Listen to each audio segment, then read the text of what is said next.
En éducation, où est mon Jean-François?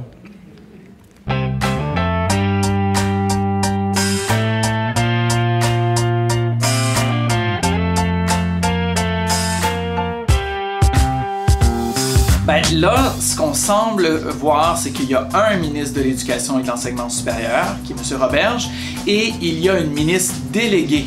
Et la ministre déléguée va principalement être responsable des dossiers, des loisirs et du sport.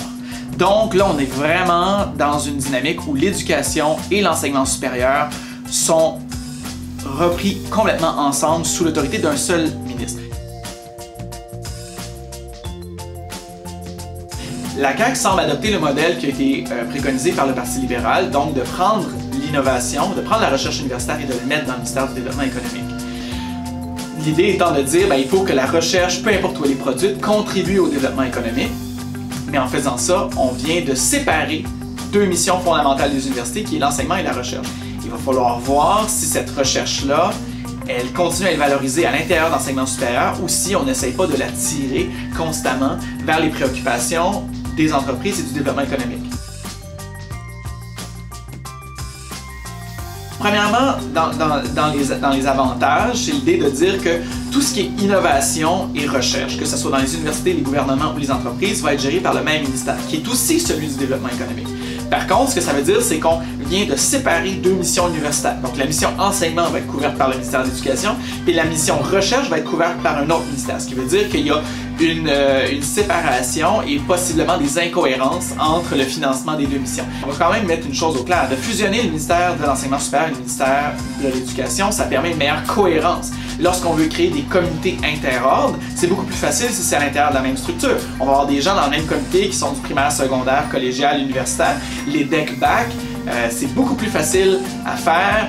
Il y a possiblement des inconvénients si ceux qui doivent gérer l'enseignement supérieur et doivent interagir avec les universités ne connaissent pas les spécificités du milieu, que les universités sont des entités complètement indépendantes.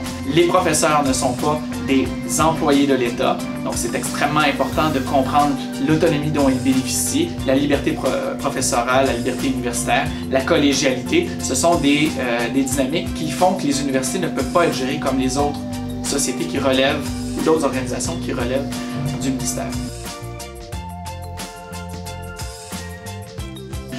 Ce qu'on sait en ce moment, c'est que l'énergie, pour les prochaines années, l'énergie va être consacrée au prématernel 4 ans et à construire des nouvelles écoles. Ce que ça laisse pour l'enseignement supérieur, ça laisse peu de temps.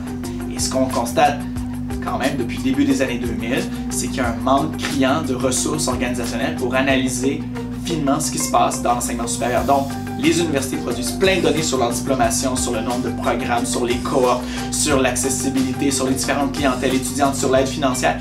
Le ministère n'a pas les ressources pour analyser ces données-là. Donc là, on se dit, est-ce qu'ils vont les avoir avec ce parti-là au pouvoir ou est-ce qu'on va continuer dans la même veine? Et ça va dépendre, et c'est là qu'il va falloir porter attention, ça va dépendre de la création d'un futur Conseil national des universités.